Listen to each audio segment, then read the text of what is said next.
பலாப்பழம் வந்து சுத்தமாக க்ளீன் பண்ணி எடுத்துக்கோங்க.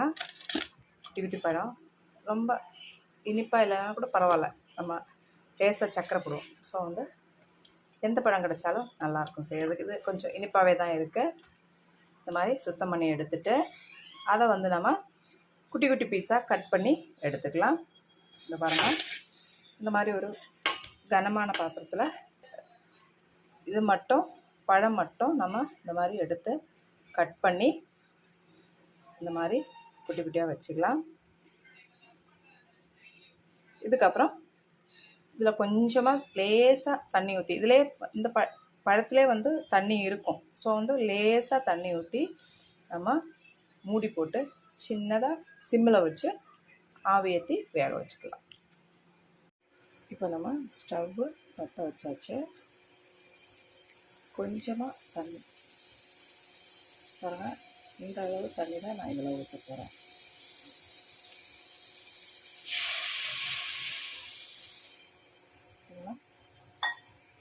இந்த அளவு தண்ணி தான் ஊற்றி நம்ம மூடி போட்டு வேக வச்சிடலாம்.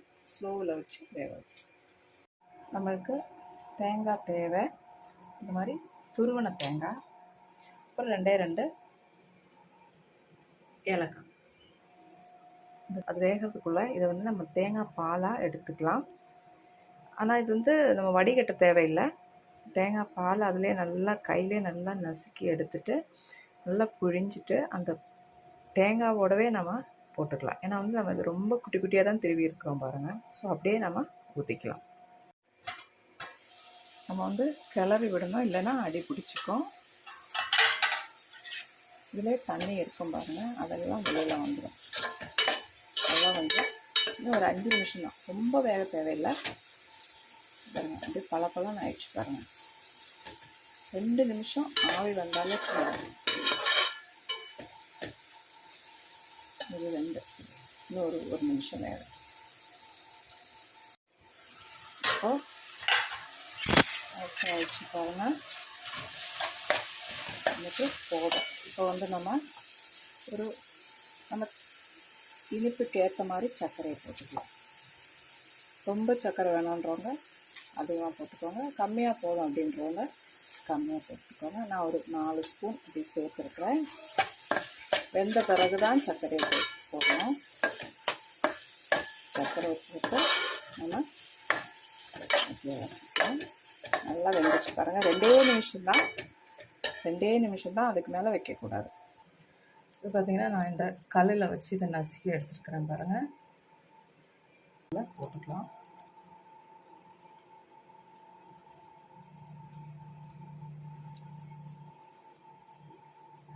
நல்லா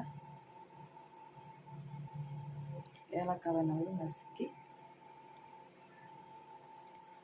போட்டுட்டு நல்லா பிசைஞ்சு எடுத்துக்கோங்க.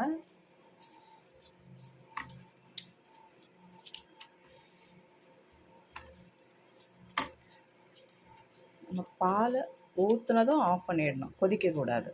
தேங்காய் பால் ஊற்றுனதும் இதை அப்படியே ஊற்றிக்கலாம், வடிகட்ட தேவையில்லை. நம்ம அது போட்ட உடனே ஸ்டவ்வை ஆஃப் பண்ணிடணும். பார்த்தீங்களா, நம்ம போட்ட அந்த சர்க்கரை வந்து கொதிக்குது. இது இப்படி போட்ட உடனே நம்ம ஸ்டவ்வை அப்படியே ஒரு லேசாக அப்படியே ஒரு இதுதான் வரணும், ஆவி தான் வரணும் பாருங்கள். கொதிக்கக்கூடாது. நம்ம ஆஃப் பண்ணிடலாம். நம்ம ஆஃப் பண்ணியாச்சு. இப்போது இப்படி தான் இருக்கு. இது ஒரு 10 நிமிஷத்துக்கு நம்ம அப்படியே மூடி வச்சிடலாம். அந்த சூடாக அப்படியே மூடி வச்சுடுங்க. 10 நிமிஷம் அப்படியே இருக்கட்டும். தேங்காய் பால், அப்புறம் வந்து நம்ம போட்ட சர்க்கரை, அப்புறம் ஏலக்காய் எல்லாமே அந்த ஃபுல்லாக அதில் வந்து பிடிக்கணும். பார்த்தீங்களா எப்படி இருக்குன்ட்டு? சூப்பராக இருக்கும் சாப்பிட்றதுக்கு. மூடி வச்சுக்கலாம், இருக்கட்டும். ஒரு 10 நிமிஷம் கழித்து நம்ம சர்வ் பண்ணிக்கலாம். இப்போது 10 நிமிஷம் ஆயிடுச்சு பாருங்கள். ஓப்பன் பண்ணி பார்த்துலாமா? பார்த்தீங்களா எப்படி இருக்குது பாருங்கள். அந்த தேங்காய் பாலெல்லாம் அப்படியே மிக்ஸ் ஆகி சூப்பராக வந்திருக்கு பாருங்கள். தேங்காய் பால் எடுக்கிறதுக்கு நம்ம ரொம்ப தண்ணி ஊற்றக்கூடாது. நம்ம வேக வைக்கிறதுக்கு எவ்வளோ தண்ணி ஊற்றணுமோ அந்த அளவுக்கு தண்ணி தான் வந்து நம்ம பால் எடுக்கிறதுக்கு ஊற்றணும். ஏன்னா இதில் இருக்கிற அந்த நம்ம பலாப்பழத்தில் இருக்கிற அந்த தண்ணியெல்லாம் வந்திருக்கும். அது இல்லாமல் நம்ம சுகர் போட்டிருக்கோம். அதுவும் வந்து தேன் மாதிரி வரும் பாருங்கள். அதை நீங்கள் சாப்பிட்டு பார்க்கும்போது அந்த டேஸ்ட் தெரியும். பார்க்கும்போதே வாயில் எச்சியாக வருது. ஃபஸ்ட்டு நான் சாப்பிட்டு பார்த்துறேன். ரொம்ப வருஷங்களுக்கு அப்புறம் செய்கிறேன். எங்கள் பாட்டியோட டிஷ் இது. எங்கள் தாத்தாவுக்கு ரொம்ப பிடிச்ச ஒரு டிஷ்ஷு. அவ்வளோ சூப்பரான ஒரு டிஷ்ஷு. சூடாக இருக்கும்.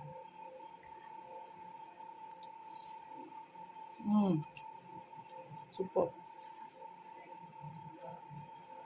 அந்த கடைசியில் இந்த தட்டில் வந்து இந்த நீர் வரும் பாருங்கள், அந்த தண்ணி, அது சாப்பிட்றதுக்கே அவ்வளோ டேஸ்ட்டாக இருக்கும். நம்ம வீட்டில் விளையிற காயில் செய்கிறது, இப்போ நம்ம வாங்கிறது, ஸோ வந்து டிஃப்ரென்ஸ் இருக்கும் கண்டிப்பாக. அது இல்லாமல் தேங்காவோட டேஸ்ட்டை பொறுத்து இதுக்கு டேஸ்ட் கொடுக்கும். நல்ல இனிப்பான தேங்காய் இருந்துன்னு வச்சுக்கோங்களேன், அவ்வளோ டேஸ்ட்டாக இருக்கும். நான் வந்து சர்க்கரை கம்மியாக தான் போட்டிருக்கிறேன். சர்க்கரை தேவை அதிகம் வேணும் அப்படின்றவங்க அதிகமாக ஊற்றி போட்டு செஞ்சுக்கோங்க. ரொம்பவே நல்லாயிருக்கும். அப்போது கண்டிப்பாக ட்ரை பண்ணி பாருங்கள். பலாப்பழம் வெறுமனே சாப்பிட இஷ்டம் இல்லை அப்படின்றவங்களுக்கு இப்படி செஞ்சு பாருங்கள். குழந்தைங்களுக்கும் கொடுத்து பாருங்கள். இதை மாதிரி டிஃப்ரெண்ட்டான ரெசிபி பார்க்கணுன்னு நம்ம சேனல் மறக்காமல் சப்ஸ்கிரைப் பண்ணிக்கோங்க. லைக் பண்ண மறந்துடாதீங்க, ஷேர் பண்ணுங்கள். அடுத்த வீடியோவில் பார்க்கலாம். தேங்க்யூ.